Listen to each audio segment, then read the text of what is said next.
What's up, everybody? Hope everyone's having a great day. Welcome back to my channel. I know I haven't uploaded in a good minute now. I'm super sorry. I just keep getting backed up with stuff, but good news is I will be posting way more. This time it's very truthful. No crazy introductions and stuff like that, but from my Instagram and stuff like that, I've had a lot of people ask me about my grow tent setup, and I guess I haven't made a video about it because I just keep on changing things up. So that's pretty much what the premise of today's video will be about, on how I set up my grow tent, what kind of watering system I use, my lights, etc., what kind of grow tent it is. So that's pretty much what we're going to get into today. And then maybe in the next video I'll talk about we'll do actual plant update, like all the plants that I got plus the EP import. So yeah, that's pretty much it. Let's go ahead and get into it.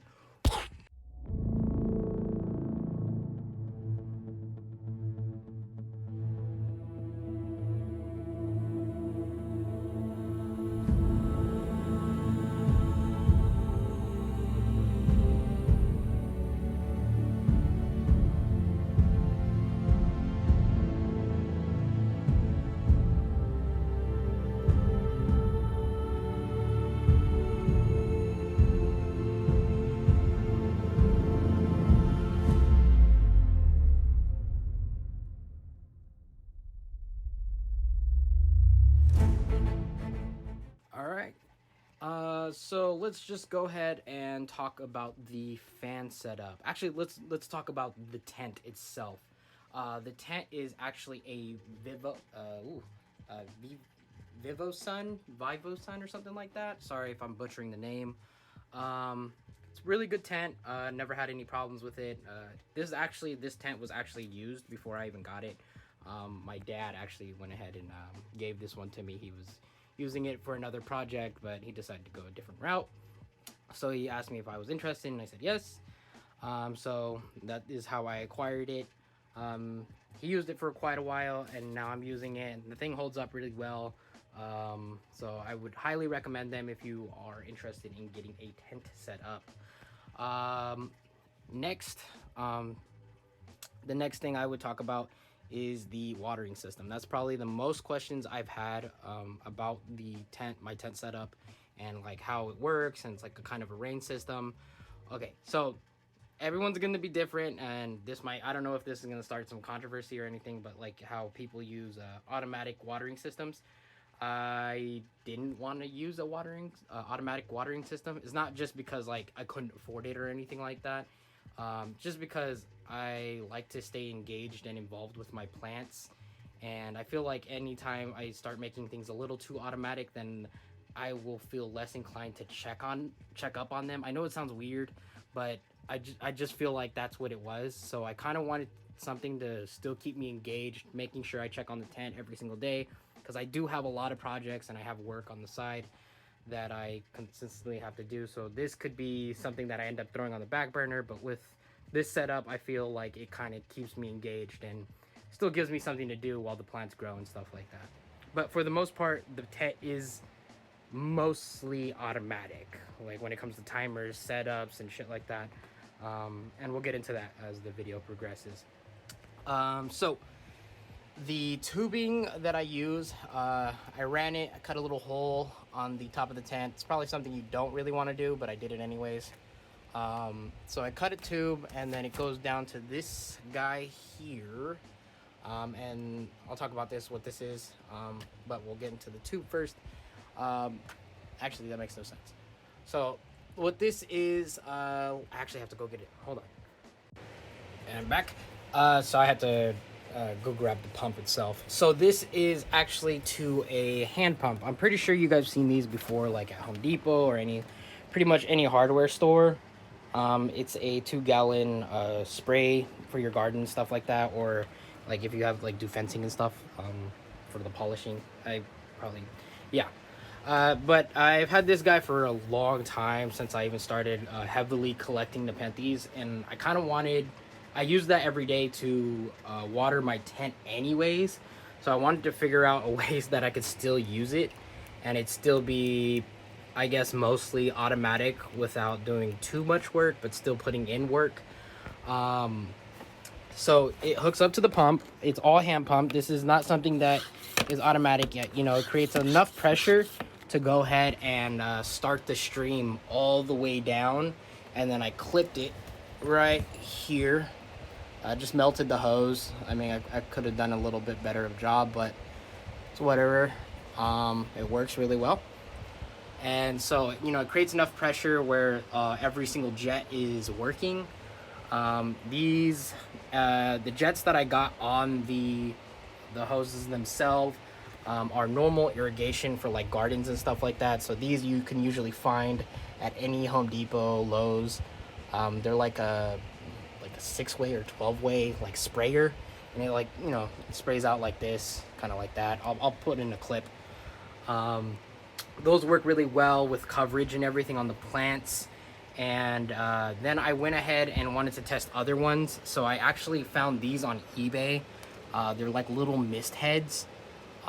They come with a much more extended piece that's a lot longer, so I went ahead and cut them down and then was able to put them in the tubing. Obviously you're gonna need like a tube puncher. Let's see if I can reach it. I don't think I can reach it. Well, you're gonna need a tube puncher, and then you pretty much create the holes for them, and then you're gonna want to use like a little knife because it's a lot fatter in diameter, and then stick that in there, and they work pretty well. Honestly, probably work a lot better if I had a lot more pressure with like an automatic pump, but for the most part they do their job. It's just like if I use this without the pump, so it creates enough coverage. The other jets, I just started testing them out. They're straight, like they're where the water sprays into the head aggressively, and then it just sprays water. Well, it doesn't really do that. For the most part, it just kind of like spews a fat stream of water, and it works, I guess. I kind of put them in areas where the 12 heads don't, the 12 nozzle doesn't really spray, or the spray bottle or the spray nozzles don't work or don't hit the plants. So it gets enough coverage there, so that, I guess that works. But I'll probably be changing those out to like a mist nozzle. On eBay I have to get another one, but yeah. So that's pretty much it. For the connection hose, there is actually a dripper, and then I just connected the two with zip ties there. You can see that. Works pretty well, still drips water on the plants. And then I have the same thing going on with the little guys here. Same thing. Now with this is on a separate system versus the top head. So I actually have to like pull off this here, and then it goes to the tubing on the bottom, which is just open, just like this. And then it runs from the bottom here. As you can see, I used tape, terrible job. But I swapped that out with just like some what is that called? Forget the name, to be honest. But again, it has like the 12 head misters. I don't know if you guys can see that. Sorry, the camera's out of focus. It has the 12 head, so it just kind of sprays in multiple directions. That's probably actually not the name, but it sprays in multiple directions and gets good coverage over here underneath the plants. On top of that, I do have a 2-way on here as well, so spraying in separate directions. And then I have another one here for the top of the plants. And then if you go up here, this runs all the way up to the top. So we got 2 nozzles here on the side, as you can see them. Then I have a T that goes to try to hit them all the way in the back. I have a nozzle there and one here. And then if you go up top, again, is the spray mist nozzles, and they work really, really well. Doesn't like drench the plants entirely, just enough to get some good coverage on them. And yeah, that's pretty much it for the watering system. It's nothing too complicated. Like I said, I could probably make it a lot more simple by just going automatic. But the cool part about this is, if I were to leave for an extended period of time, I could cut this nozzle here and then run another one to the bottom and then I could actually run an automatic pump, which I eventually will, because I do have to take a trip pretty soon. And I'll probably make a video about that if you guys are interested. And then there should be a lot more pressure that runs through the hoses, and the misting system honestly will probably work a little bit better than just using a normal hand pump. But this is definitely something that you can do at home at a very low cost versus buying like $100 pump, $70 pump. And if you once you start getting to the higher end, you probably spend around $300 to $400 on like a full watering system. Honestly, this probably cost me no more than 50 bucks, to be honest. So yeah, I mean, you can go any route. There's no wrong way on how to do it. You just want to make sure you're not drenching your plants and making them soaked. Right now, I water them every 2 days. So every other day maybe, because the tent can get pretty warm. Now let's talk about the lights. Why the tent can get pretty warm. I have these are actually Fight Electric bar lights. You can find these at Home Depot or mostly select Home Depots. So you have to check in your area to see if they might have them, because every place is different. But that's the ones I use. I did have some really expensive ones before, and I'm not gonna lie, they were low-key garbage. They just can't stand up to the high humidity, and the water can get into the lighting and all this shit. I'm over it, so I just started going with like semi cheapos. Honestly, these guys are like what, $30 to $40 versus like what I was spending before, which was like $200 to $300 for them to just get clapped within like, I don't know, a month. I do run really high humidity in this tent. I know there's a whole debate on like, do you need humidity for Nepenthes and stuff like that? Personal, yes. But whatever. So I have a really large bar light on this guy here.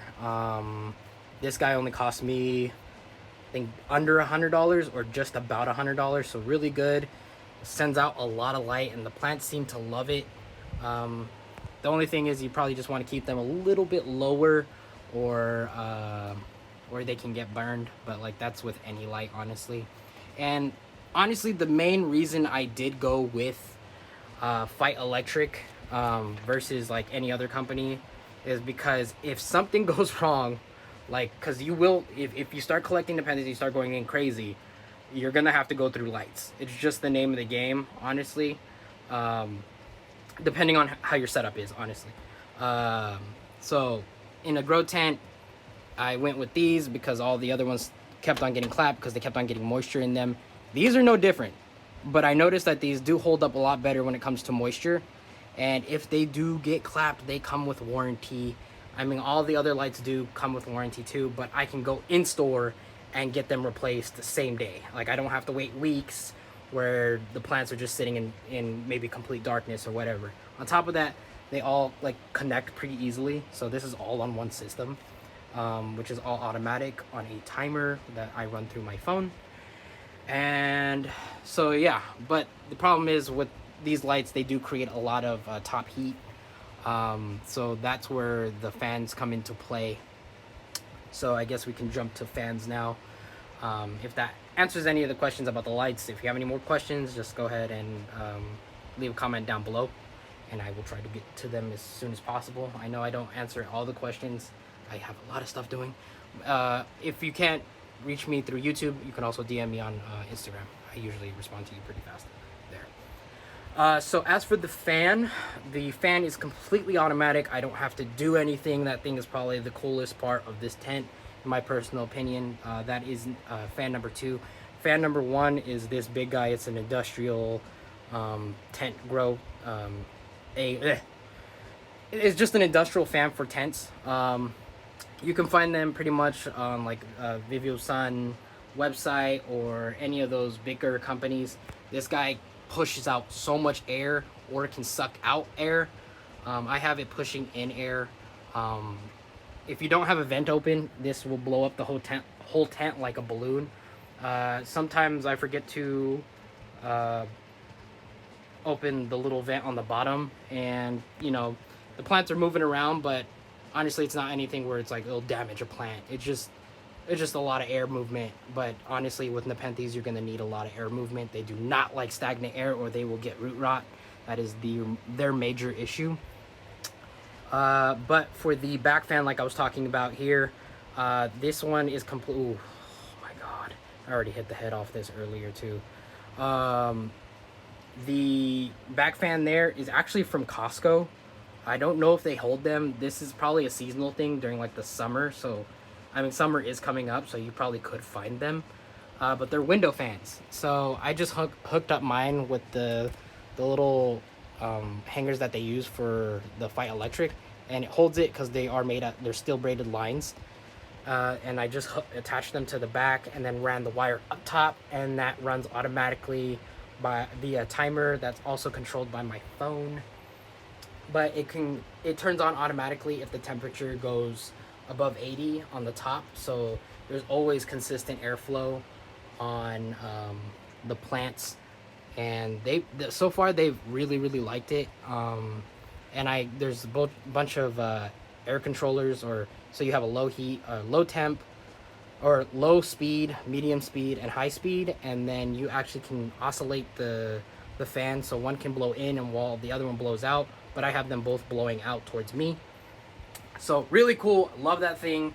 Never had really major issues. The only thing, I mean, this thing I've had in my tent since I started growing, or started using the tent setup.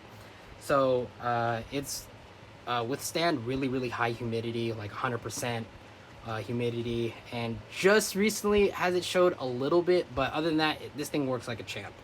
But that's going to be a given. Anything that's like involves electricity and technology, that's not 100% waterproof, will show its flaws.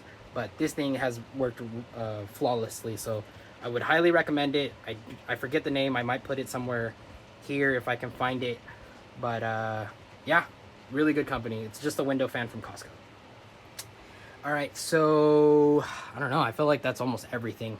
I guess we could talk about the humidity setup or the humidifiers.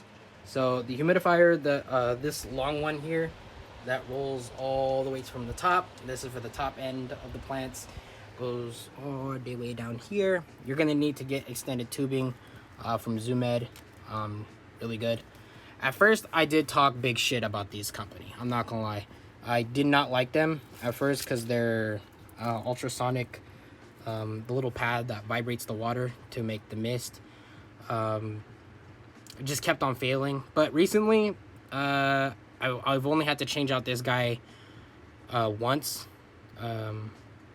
So, I mean, they work, I would say, for about like a solid 6 months before it starts giving you problems. But I can't find another humidifier that's super simple where I can use like a big water jug like this and run a tube that's all the way to the top. I can't find one, and if I want to build it, it looks hella janky. So this one works really good for this setup. Right now it's off because it's on a timer. Both of these guys are. This is another one. This is another one that I use. This is from Vicks. You can find these at Target. This guy sends out a lot of humidity. Really good. To be honest, this guy can cover the whole tent by itself. When they're both going, this thing will be completely missed out. Like you can't even see the plants through the little viewing window because it's so humid in there. I only let that happen for about 30 minutes each day. Because you don't want too much without airflow, because then you can start worrying about root rot. Sorry, camera's just pointing at nothing. This guy's pretty good. Only thing is that, you know, with almost any humidifier, you have to worry about is the algae. So I have to clean this out every 2 times I fill it up. So you can see like one side's hella clean, the other side is kind of janky. But that's just what it is. Would not recommend if you don't plan on cleaning these often, because then you could start getting to the territory where you can affect yourself just because of bacteria and stuff like that. You do not want to breathe that shit in. But other than that, the thing works great. If you're into cleaning it and keep it on a timer, the thing works awesome. It's completely automatic, so once you fill it up, it works by itself, especially if you have a timer. If you don't have one that can just click all the way on and click all the way off, then you're gonna have issues. Trust me, I had that in my old setup, and that thing fucking sucked. All right. So that does it for mostly for the humidifiers. Like I said, for the most part, everything is pretty automatic. Like I said, I run everything through my phone. The only thing I haven't gotten is a sensor push. I believe that's the name of those. It's like a little square. I think I really need one to keep track of the temperature. I don't really have anything to keep temperature or tell me if there's like too much of a drop or too much of a heat in the tent. So that's definitely something I would recommend you getting if you're going to go tent setup and you have a lot of plants. Because if it gets too hot in the tent, like I had this fan, I guess we had a rolling blackout. I was not home, and I didn't have anything to notify me. And when the lights turned it back on, I still was not home yet. And this fan, you do have to turn it on before it can run automatically by itself. If the power shuts off, the guy doesn't run any air at all. This guy runs on a backup system, so it's fine. But this guy only runs every 2 hours to bring in new air to the tent. But the tent ended up going almost to like 95 degrees. So luckily the plants were okay because the humidifiers clicked on. Like I said, they're also on the same backup system that this guy is on. But yeah, it ended up clapping some of the plants. Like this guy was kind of one of them. I think I just recently took a picture of it, so I had to repot it. It kind of got beat up. You can see some of the leaves kind of welted. Some of the other guys didn't really care. This guy, I think I need to lower this guy too because he kind of got clapped. So that one sucks. Luckily, I hadn't put in the Eddie crosses because they were growing still in the tank at that time. That is Eddie truncata cross Edward Sienna, or reversed or something like that, from EP, and that's Loei cross Edward Sienna there. This guy has the black lip. Here's the newer picture, so looks pretty good. And then this is a Trismatiensis cross, or truncata cross Trismatiensis from also EP. So yeah, I'll make a video about the plants in my next video. I'll make a plant update video next. And yeah, and plus I haven't added the EP plants yet. I have them in a quarantine just to make sure. You should always put your plants in quarantine.